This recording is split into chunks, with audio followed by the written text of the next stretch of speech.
Chain गिर चुकी होगी वो तो वेइंग मशीन पे ऑलरेडी है, मतलब उतने मास का नॉर्मल फोर्स तो वेइंग मशीन यहाँ पर रीडिंग शो करेगा ही सही, उतने वेट का नॉर्मल फोर्स वेइंग मशीन उस पर अप्लाई कर रहा होगा, तो उतना रीडिंग तो वेइंग मशीन का ऑलरेडी होगा।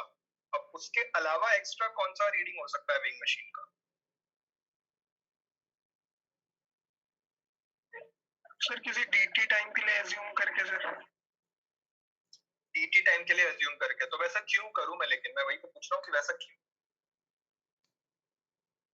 देखिए सुनिए, यहाँ पर क्या हो रहा है कि वेइंग मशीन पर चेन जो है वो आपका गिर रहा है, फॉल कर रहा है, ठीक है, बढ़िया बात है। तो मैं यहाँ पर अज्यूम कर लेता हूँ कि टी टाइम तक जो है चेन का एक्स लेंथ आपके वेइंग मशीन पे फॉल कर चुका है, ठीक है। तो किसी जनरल टाइम टी तक, ये आपका वेइंग मशीन है, किसी जनरल टाइम टी तक x length of chain already आपके वेइंग मशीन पे आ चुका है, ये एक्स लेंथ। तो ये एक्स लेंथ यहाँ पे आ चुका होगा। तो ये एक्स लेंथ ऑलरेडी अगर आपके वेइंग मशीन पे आ चुका है, तो यहाँ पर लैम्डा डिफाइन कर देता हूं मैं, मास पर unit length, that is m by l। तो ये जो एक्स लेंथ ऑलरेडी आपका वेइंग मशीन पर प्रेजेंट है, इसके वजह से एक नॉर्मल फोर्स यहाँ पर आ रहा होगा, उसको मैंने बोल दिया n1। तो एक तो वो वेइंग मशीन को रीडिंग दे रहा होगा, और उस n1 का वैल्यू कितना होगा? m by l into x into g होगा क्या? Yes sir. ये लो, तो एक रीडिंग तो ये हो गया।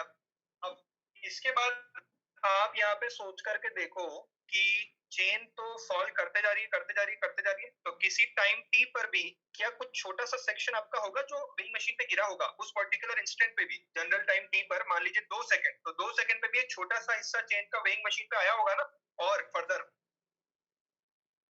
ऐसा बोल सकता हूँ।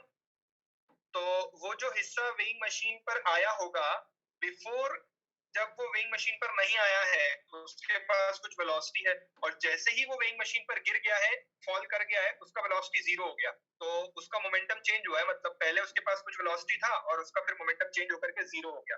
तो यहाँ पर उसके उस मोमेंटम को चेंज करने के लिए जो इंपल्स मिला होगा उसको, वो इंपल्स क्या वेइंग मशीन के सरफेस नहीं दिया होगा क्या? Yes sir. जितना इंपल्स वेइंग मशीन ने उसको दिया रहेगा, क्या उतना ही नॉर्मल फोर्स उसने भी वेइंग मशीन पर अप्लाई किया होगा? तो मतलब कि वो इंपल्स का वैल्यू भी मुझे क्या वेइंग मशीन के रीडिंग में यहाँ पे देखना पड़ेगा, नॉर्मल फोर्स जो उस इंपल्स के करस्पॉन्डिंग आएगा। तो अब उसको भी कैलकुलेट करना पड़ेगा मुझे। तो उसको अगर मुझे कैलकुलेट करना है, तो अब देखिए, अब यहाँ पर x डिस्टेंस, अच्छा यहाँ पर अगर ये वेइंग मशीन, ये आपका जो चेन है उसका ये x पार्ट नीचे गिर चुका है, मतलब कि वर्टिकली डाउनवर्ड डायरेक्शन में ट्रैवल कर चुके हैं, तो ये वाला पार्ट यहाँ पर था ऊपर, ये एक्स हाइट नीचे आ गया, तो सभी पार्ट जो है वो एक्स हाइट नीचे आ चुके हैं, मतलब कि ये जस्ट जो यहाँ पर पार्ट है जो वेइंग मशीन के कांटेक्ट में आकर के रेस्ट पे आने वाला है, ये भी एक्स डिस्टेंस नीचे फॉल कर चुका है। तो अगर ये एक्स डिस्टेंस नीचे फॉल कर चुका है, तो उसके लिए अगर मैं यहाँ पर इक्वेशन वगैरह लिखूं, तो मैं यहाँ पर लिख सकता हूँ s बराबर ut plus half at square, उस स्मॉल से पार्ट के लिए इनिशियल वेलोसिटी जीरो है, डिस्प्लेसमेंट x हुआ है, और हाफ gt स्क्वायर। तो यहाँ से अगर मैं dx बाई dt लिखूं, उसका वेलोसिटी उस पर्टिकुलर मोमेंट पे, मतलब तो उसका वेलोसिटी जो है वो कितना आ जाएगा? gt आ जाएगा। डायरेक्टली भी लिख सकते हैं, उसमें कोई दिक्कत नहीं, v बराबर u प्लस at से, तो उसका वेलोसिटी तो gt आ गया। ये लो, जब वो जस्ट वेइंग मशीन के ऊपर है और जस्ट वेइंग मशीन के कांटेक्ट में आकर के रेस्ट पे आने वाला है। और साथ ही साथ में एक उसका वेलोसिटी इस तरीके से भी लिख सकता हूँ, v square plus u square plus v square is equal to u square plus 2as, तो v square is equal to 0 plus 2gx। ये आपका एक इक्वेशन और बन गया यहाँ से। अब इसके बाद बात कर लेते हैं इम्पल्स की। तो ये डीएम मास ले लेता हूं मैं यहाँ पे, जो जस्ट अभी वेइंग मशीन के कांटेक्ट में आकर के रेस्ट पे आने वाला है, तो इसका इनिशियल मोमेंटम कितना था? डीएम इंटू वी, जो initial velocity root, sorry initial velocity जो आपकी जीटी आ रही है ना यहाँ पे, for dm mass element, just weighing machine पे गिरने से पहले उसका मोमेंटम कितना था? डीएम इंटू वी, और जस्ट वेइंग मशीन पे फॉल करके वो रेस्ट पे आ गया, तो उसका फाइनल मोमेंटम कितना हो गया? जीरो हो गया। ये लो, तो इसके लिए अगर आप इंपल्स मोमेंटम इक्वेशन लिखोगे, तो initial impulse vertically downward direction में था, और नॉर्मल का जो यहाँ initial momentum vertically downward direction में था, नॉर्मल का जो इंपल्स लगेगा वो मोमेंटम के डायरेक्शन में लगेगा कि ऑपोजिट डायरेक्शन में लगेगा? ऑपोजिट डायरेक्शन में लगेगा। तो नॉर्मल की वजह से जो यहाँ पर इंपल्स आया है उसको मैं बोल देता हूँ minus J into, this should be equal.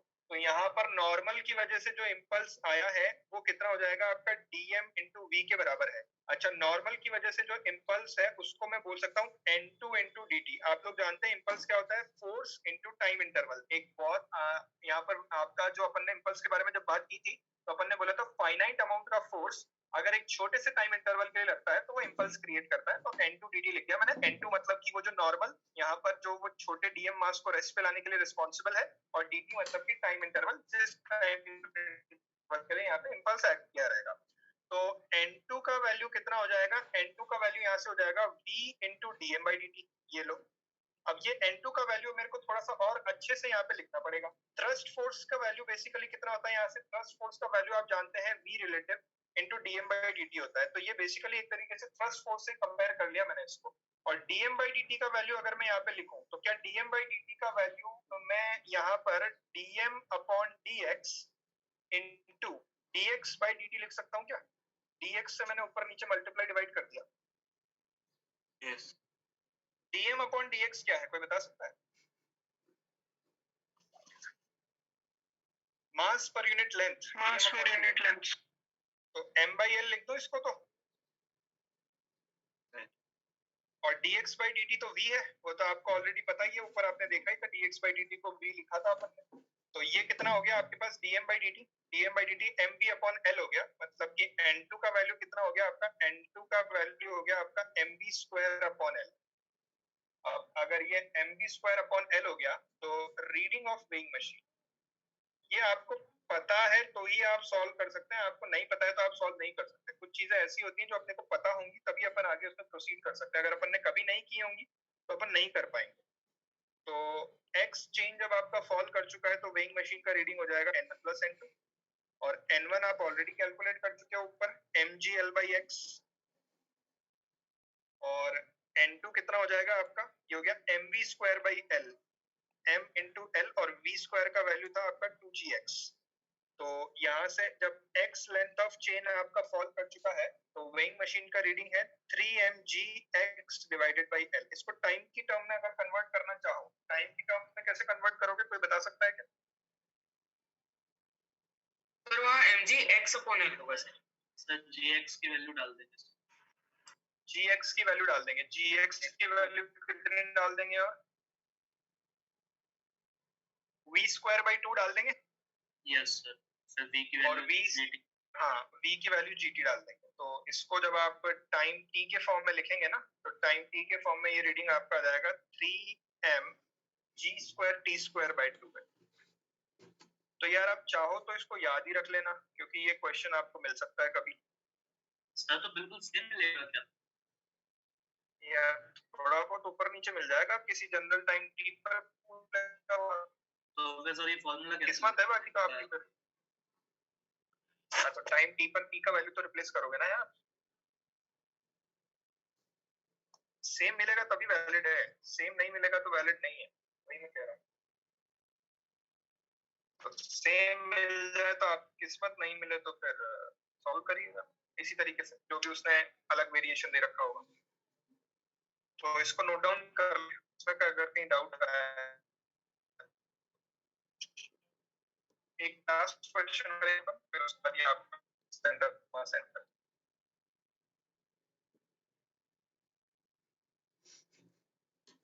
Sir ये बता दीजिए सर n2 निकालने की जरूरत क्या? n2 निकालने की जरूरत ये थी कि किसी जनरल टाइम t पर आप ऐसा तो नहीं बोल सकते कि पूरा का पूरा चेन आपका गिर चुका है और फर्दर कोई मास नहीं आ रहा। लेट से 2 सेकंड पे मैं आपसे बात कर रहा हूँ तो 2 सेकंड तक जितनी चेन फॉल कर चुकी है उसके करस्पॉन्डिंग एक नॉर्मल फोर्स है वो वेइंग मशीन को रीडिंग दे रहा है। एग्जैक्टली 2 सेकंड पे भी तो कुछ पार्ट जो है वो वेइंग मशीन पे फॉल कर रहा होगा ना, जो रेस्ट पे आ जाएगा, जस्ट उसकी वजह से भी तो एक इंपल्सिव फोर्स आएगा। यस, मतलब एक तरीके से जर्क नहीं लगेगा क्या वेइंग मशीन को जस्ट 2 सेकंड पे भी? वो जर्क का वैल्यू n2 है, आप ऐसा समझ।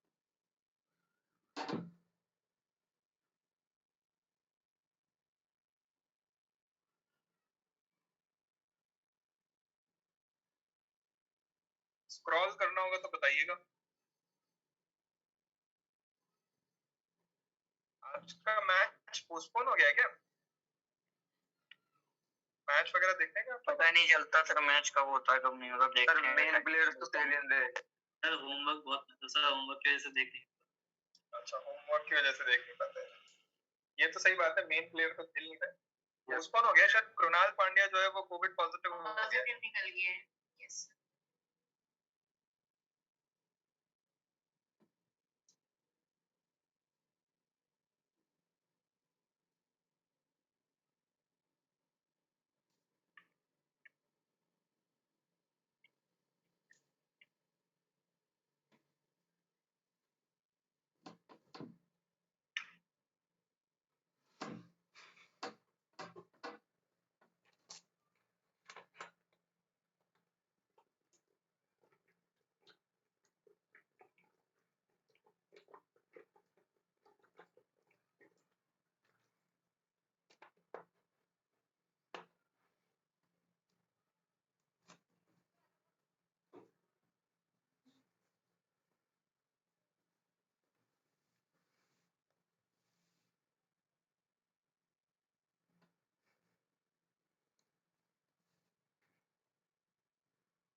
लिखिए होगा यहाँ पे, क्या लिख रहा है अभी? लिख लिया सर, पूरा लिख लिया। Yes last.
देखिए अगला क्वेश्चन। यस।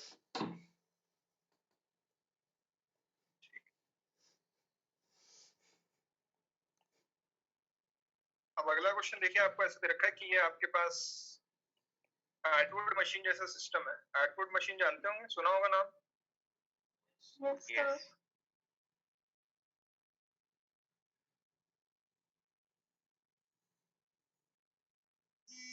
ये एक कंटेनर है आपके पास।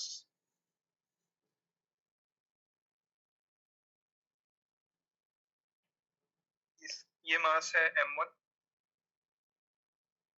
वाटर कंटेनर है एक तरीके से। यहाँ से वाटर बाहर निकल रहा है, वही वेरिएबल मास सिस्टम हो गया एक तरीके से। तो at t is equal to 0, mass of container is equal to m naught। और यहाँ पे आपको बोला गया है कि कंटेनर ejects water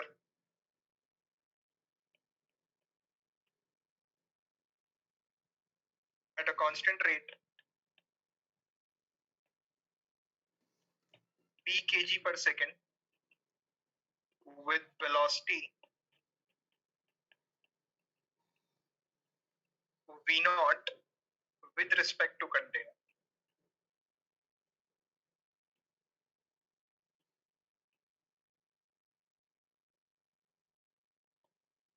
तो आपको पूछा गया है acceleration of m1 as a function of time.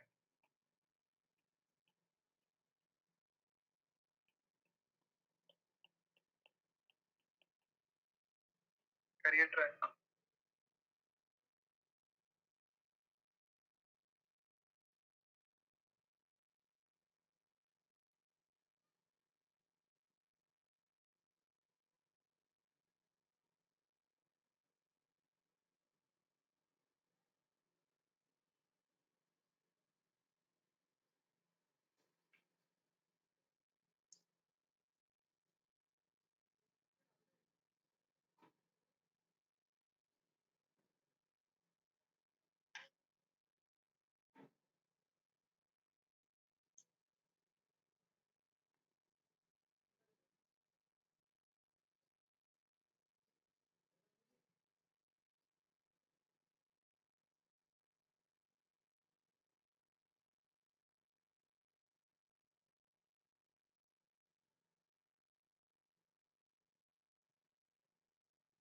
Sir अपना एक क्वेश्चन बचा हुआ है वो इरोडो वाला।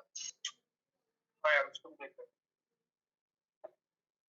आंसर तो डालता हूँ मैं उसके, इसको कर लो फिर उसको देखते हैं।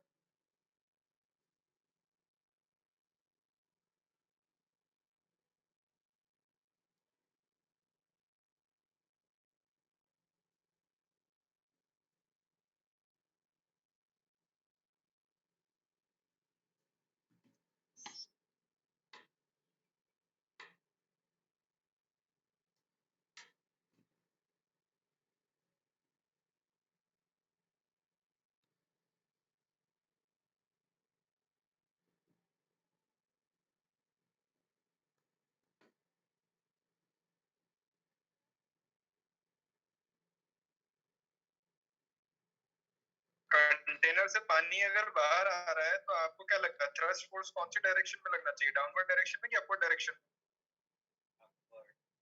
अपवर्ड, अपवर्ड डायरेक्शन में लगना चाहिए, बिल्कुल सही बात है। तो आपको सिर्फ और सिर्फ यहाँ पे इक्वेशंस फ्रेम करना है, इक्वेशंस अगर आपने सही फ्रेम कर लिए तो आपका तो काम हो ही जाने वाला है यहाँ पे।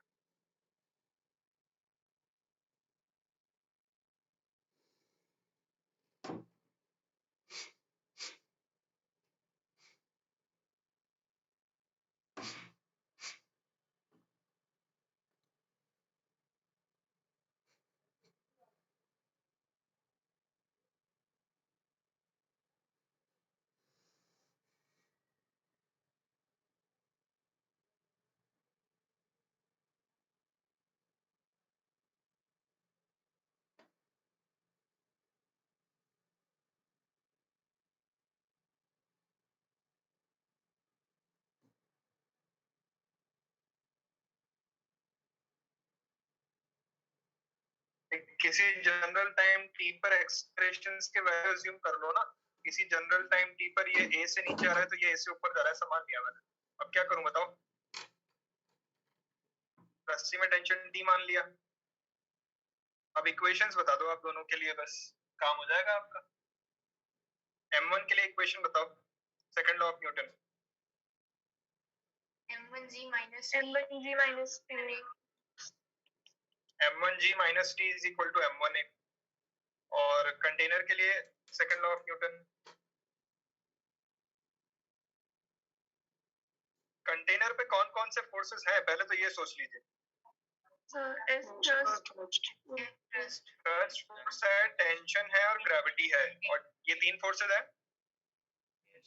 yes sir तो एक्सेलरेटेड है तो टेंशन अपवर्ड डायरेक्शन में प्लस थ्रस्ट फोर्स लगेगा b into v not, relative velocity into dm by dt thrust force होता है। तो आपको relative velocity v not they रखी है और rate of mass of time rate of change of mass आपको p दे रखा है, तो thrust force b v not हो गया। अब उसका ग्रेविटी, तो किसी भी जनरल में कितना ग्रेविटी लगेगा ये बता सकता है कोई? m not m minus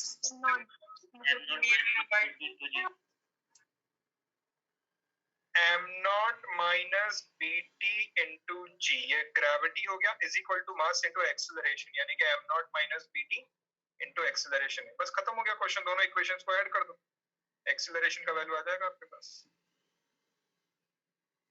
दोनों को अगर आप ऐड कर देंगे तो देखिए क्या मिल रहा है आपको। सर वो minus b not b v not minus क्यों होगा यार, थ्रस्ट फोर्स अभी आप ही ने तो बताया अपवर्ड डायरेक्शन में लगेगा। सर वो dm by dt तो नेगेटिव है। तो dm by dt का तो नेगेटिव है, लेकिन आपको dm by dt का वैल्यू मान लो दे रखा है, तो दो थोड़ी नेगेटिव है भैया।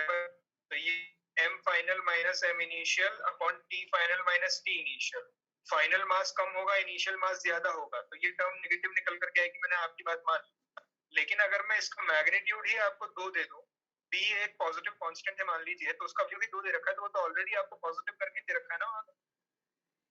यस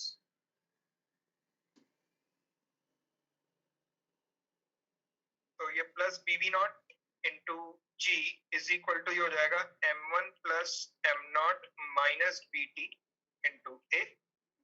तो यहाँ से एक्सेलरेशन का वैल्यू आपका कितना निकल करके आ गया, m1 minus m not plus bt into g plus bv not divided by m1 plus m not minus. ये हो गया। अब आपको थ्रस्ट फोर्स के थोड़े बहुत क्वेश्चंस मिलेंगे फ्लूइड मैकेनिक्स में, वहां पर भी थ्रस्ट फोर्स थोड़ा बहुत काम आता है। तो फ्लूइड मैकेनिक्स में फिर इसका बाकी का एप्लीकेशन अपन डिस्कस करेंगे। सर आरबीडी काम आता है। आरबीडी में तो थ्रस्ट फोर्स काम नहीं आएगा मेरे को जहाँ तक याद है यार, आरबीडी में तो नहीं आएगा। आरबीडी के बाद एसएचएम आएगा, एसएचएम में भी नहीं आएगा। सर आरबीडी में पिछले के कौन कौन से टॉपिक्स मतलब यूज आएंगे ज्यादा? यार बेसिक मैकेनिक्स तो आपको आनी ही चाहिए। वर्क पर एनर्जी में एनर्जी कंजर्व कराना, वर्क डन लिखना, ये आना चाहिए। एनएलएम में थोड़ा बहुत जो ये सेकंड लॉ ऑफ न्यूटन लिखते हो आप, टेंशन और ये सब मसल वगैरह, ये जैसे अपन ने अभी लिखा ना ब्लॉक्स के लिए सेकंड लॉ ऑफ न्यूटन लिखा, ये सब चीजें आनी चाहिए। सर्कुलर मोशन आपको आना चाहिए ठीक ठाक तरीके से। बेसिक नॉलेज आपको हर एक चैप्टर की होनी चाहिए। अब जैसे आप बोलते हैं सर्कुलर मोशन में कोई डिटेल्ड चीज जो है, जैसे आपको याद हो तो वो अपन ने चेन वाला क्वेश्चन किया था ना, चेन घूम रही है तो लिंक्स के बीच में टेंशन कितना होगा। यस यस सर, वैसी चीज काम नहीं आती, मतलब वैसा कुछ उस चीज का कोई पर्पस नहीं आ रही, बट बेसिक नॉलेज तो आपको होनी चाहिए। सेंट्रीपिटल फोर्स और उसके अलावा सेंट्रीपिटल फोर्स का इक्वेशन कैसे लिखा जाता है, अल्फा क्या होता है, एंगुलर डिस्प्लेसमेंट क्या होता है। बाकी बेसिक मैकेनिक्स अगर आपको आएगी तो ही आपको रिजिड बॉडी डायनेमिक्स आएगा। मैं आपको बोल रहा हूँ ना, एनएलएम जब आपने स्टार्ट किया रहेगा वहां से लेकर के रिजिड बॉडी डायनेमिक्स और यहाँ तक के चैप्टर्स आपके इंटरलिंक्ड है, मतलब कि ये आप आगे भी एसएचएम में भी थोड़ा बहुत मैकेनिक्स लगेगा, फ्लूइड मैकेनिक्स में भी थोड़ा बहुत मैकेनिक्स काम आता है, इतना नहीं आएगा। बट आरबीडी तक तो अभी आपने देखा होगा, जैसे सेंटर ऑफ मास आने के लिए आपको स्टार्टिंग का थोड़ा बहुत नॉलेज होना जरूरी था। सर्कुलर मोशन के लिए भी स्टार्टिंग का थोड़ा बहुत नॉलेज होना जरूरी था, तो वो थोड़ा बहुत बेसिक नॉलेज तो आपको हर चैप्टर का होना जरूरी है। तो ये था आपका सेंटर ऑफ मास। एक क्वेश्चन अपना बचा हुआ है, पहले अपन उसको कर लेते हैं। ऊपर आंसर निकाला था किसी ने, किसी का आया था आंसर?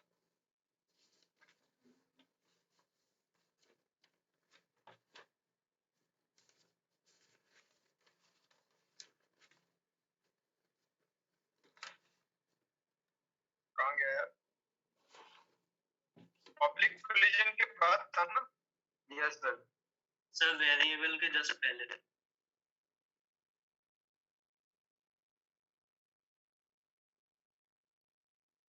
ये रहा।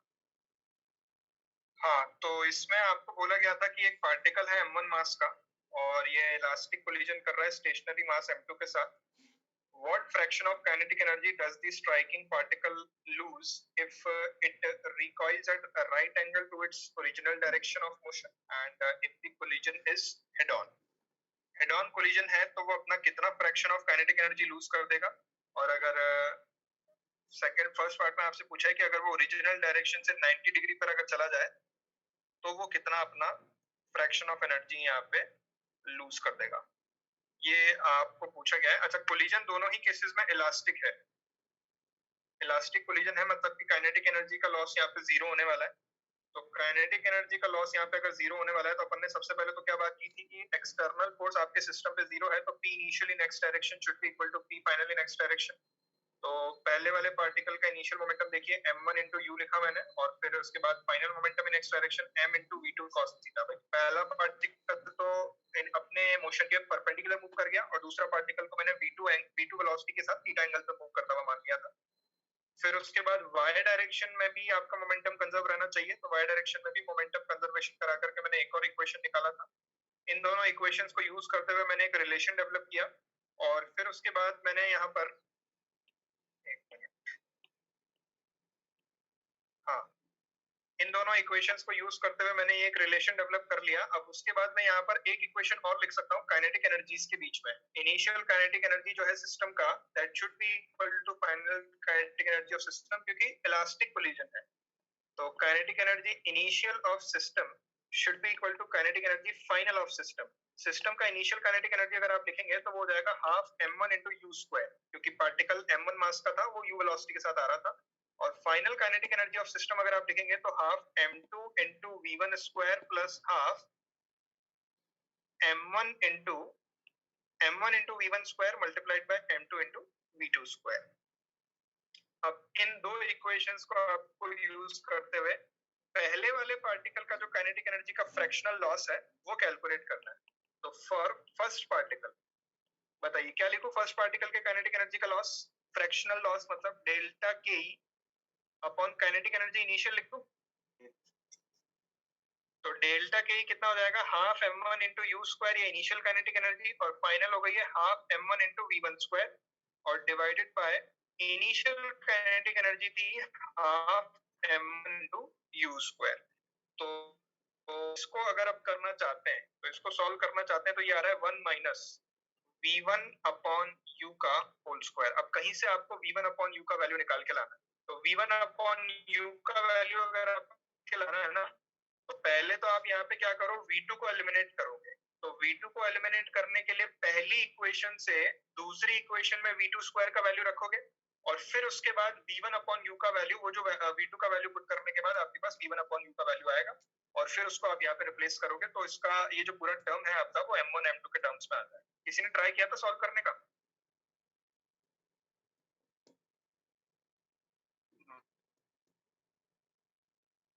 अपन सॉल्व करने का ट्राई नहीं करेंगे तो बताइए कैसे काम चलेगा फिर। v2 स्क्वायर का वैल्यू देखिए कितना आ रहा है, क्या बोल रहे हैं?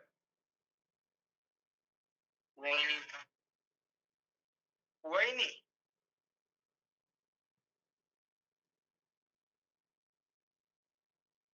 ये तो सही लॉजिक है कि हुआ ही नहीं।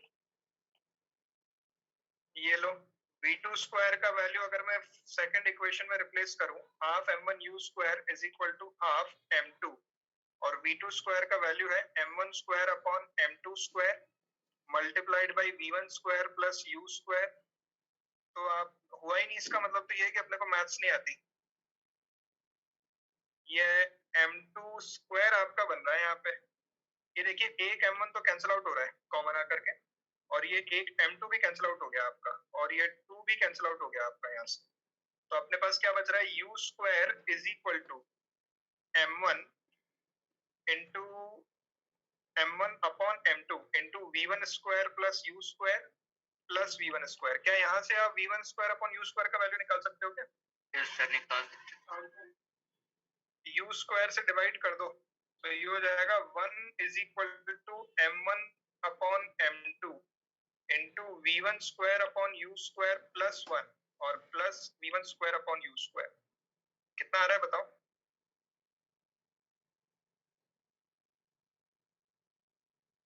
ये मुझे ऐसा दिख रहा है, ये 1 माइनस m1 अपॉन m2 तो इधर आ जाएगा, और v1 square upon u square, और ये बन जाएगा आपका 1 प्लस m1 अपॉन m2। ऐसा ही बन रहा है क्या?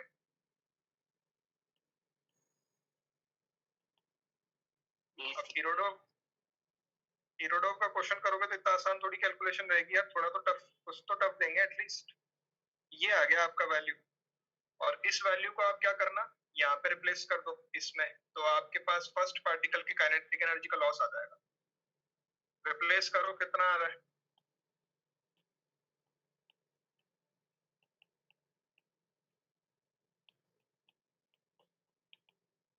ये हो गया 1 minus m2 minus m1 upon s ना बन रहा है भाई,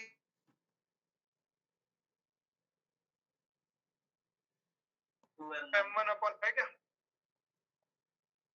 ये लो, ये आपके फर्स्ट पार्टिकल की काइनेटिक एनर्जी का लॉस निकल करके आया है, फ्रैक्शनल लॉस निकल करके आया है फर्स्ट पार्टिकल की काइनेटिक एनर्जी का, अगर इस तरीके का कोलिजन को करता है। तो अब इसका सेकंड पार्ट आप ट्राई करना, सेकंड पार्ट नहीं होगा तो फिर वो अगली क्लास में डिस्कस करेंगे।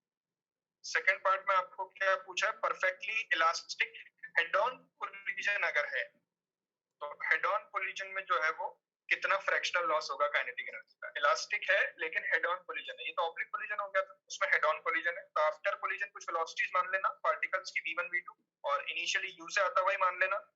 कोएफिशिएंट ऑफ रेस्टिट्यूशन का इक्वेशन लिख देना, जो भी आपको करना वो सॉल्व करना। इसी तरीके से m1 और m2 के टर्म्स में आंसर आएगा। ट्राई करना एटलीस्ट यार, ट्राई करेंगे तभी आंसर आएगा, नहीं करेंगे तो कोई फायदा नहीं है सब कराने का।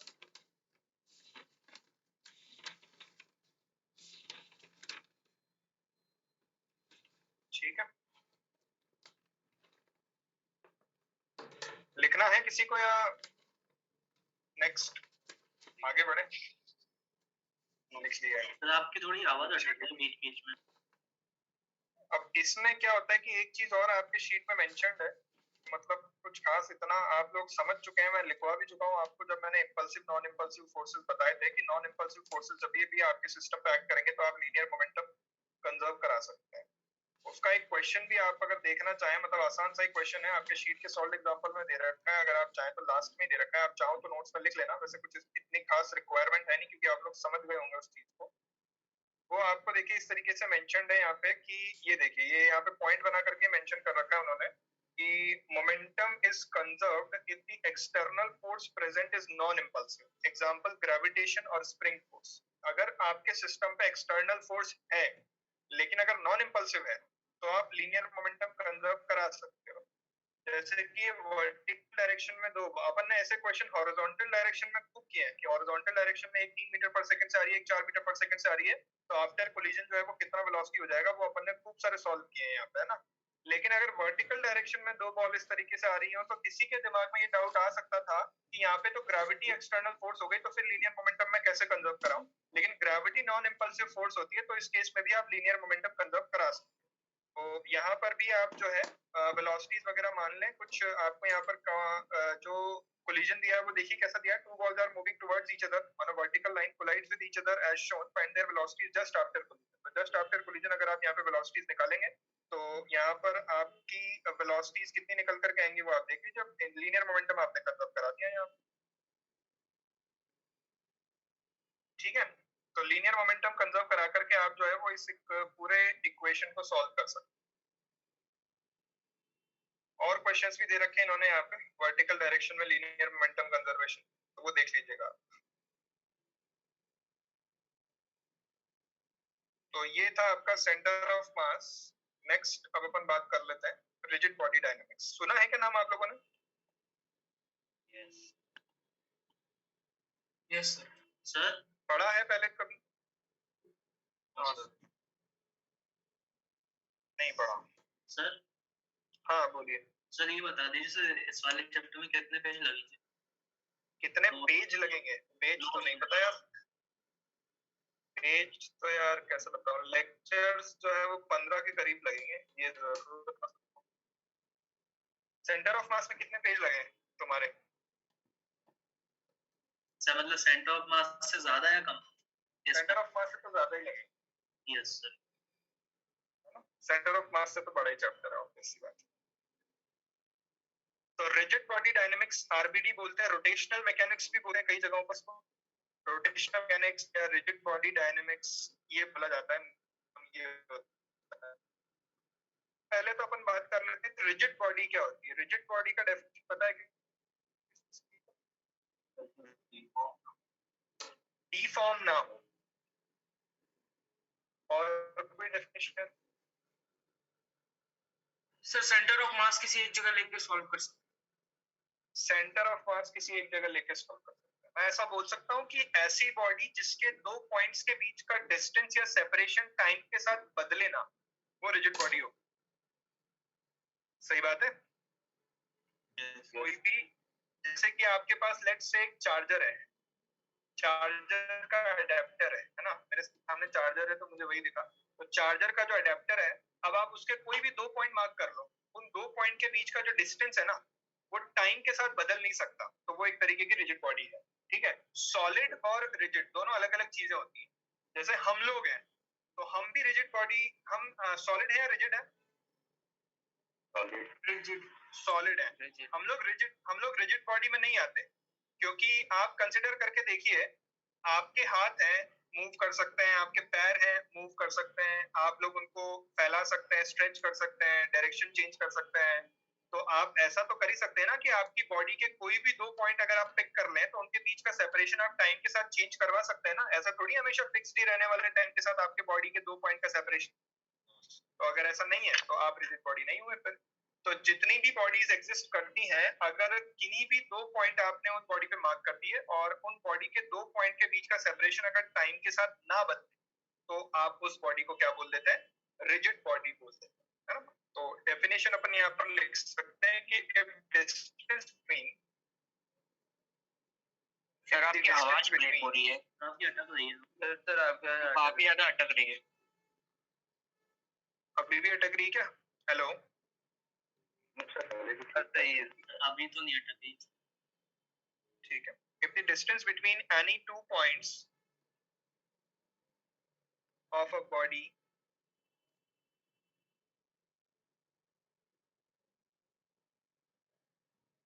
remains constant with time, then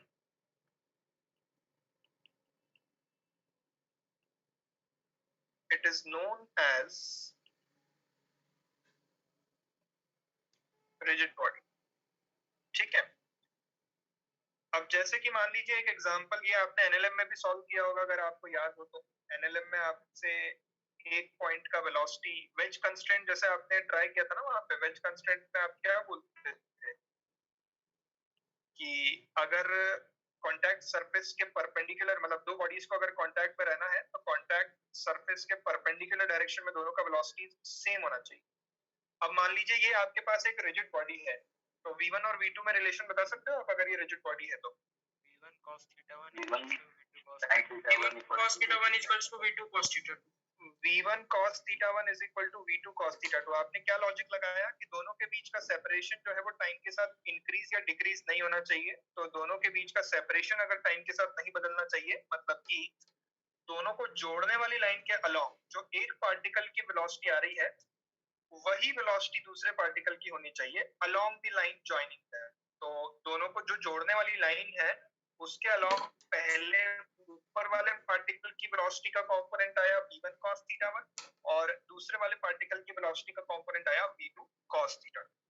तो अब यहाँ पर आप मुझे थोड़ा सा ज्ञान की बात बताओ, अगर एक रिजिड बॉडी है और मैं उस रिजिड बॉडी के एक पॉइंट पे बैठ करके दूसरे पॉइंट का मोशन ऑब्जर्व करूं, तो क्या क्या पॉसिबिलिटीज है, वो दूसरा पॉइंट कौन कौन से मोशंस परफॉर्म कर सकता है?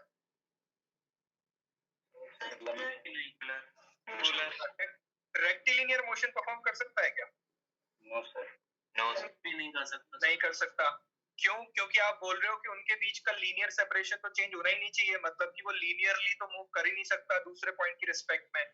परपेंडिकुलर हो सकती है वेलोसिटी, मतलब कि मान लीजिए रिजिड बॉडी का एक पॉइंट ये है, दूसरा पॉइंट ये है, आप अगर पहले पॉइंट पे बैठ गए तो उसका वेलोसिटी का एक कंपोनेंट दोनों को जोड़ने वाली लाइन के परपेंडिकुलर आ सकता है, क्योंकि अगर परपेंडिकुलर कंपोनेंट आ गया तब भी तो वो चीज वैलिड है ना कि सेपरेशन चेंज नहीं हो रहा है दोनों पॉइंट्स के बीच में। सही बात है? परपेंडिकुलर मूव कर रहा है तो मोशन कैसा हो गया? सर्कुलर मोशन हो गया। मतलब कि हमको ये चीज समझ में आ गई कि रिजिड बॉडी के एक पॉइंट की रिस्पेक्ट में दूसरे पॉइंट का मोशन सर्कुलर ही हो सकता है या फिर वो रेस्ट पे रहेगा, इसके अलावा नहीं, है ना। तो ठीक है, इसको लिख लेंगे फिर नेक्स्ट टर्न पे और यहीं तक रखते हैं। होमवर्क बताइए, होमवर्क कितना करके आएंगे? कल अपनी क्लास है नहीं, परसों अपनी क्लास है, तो एक तो आप एक्सरसाइज 1 कंप्लीट कर लें, centre of mass exercise 3 section exercise 3 करेंगे। एक्सरसाइज 3 का पार्ट 1 करना है और एक डीपीपी करना है B13। एक्सरसाइज 1 कंप्लीट का मतलब कुछ कंप्लीट है नहीं उसमें, जी सेक्शन में एक दो क्वेश्चन है बस। 3 पार्ट 1 करना है आपको और एक डीपीपी करना है, फिर 2 के रिमेनिंग क्वेश्चन और एक्सरसाइज 3 का पार्ट 2 उसके अगली क्लास में करना है, ताकि ये आपका शीट खत्म हो जाएगा। Okay, thank you sir.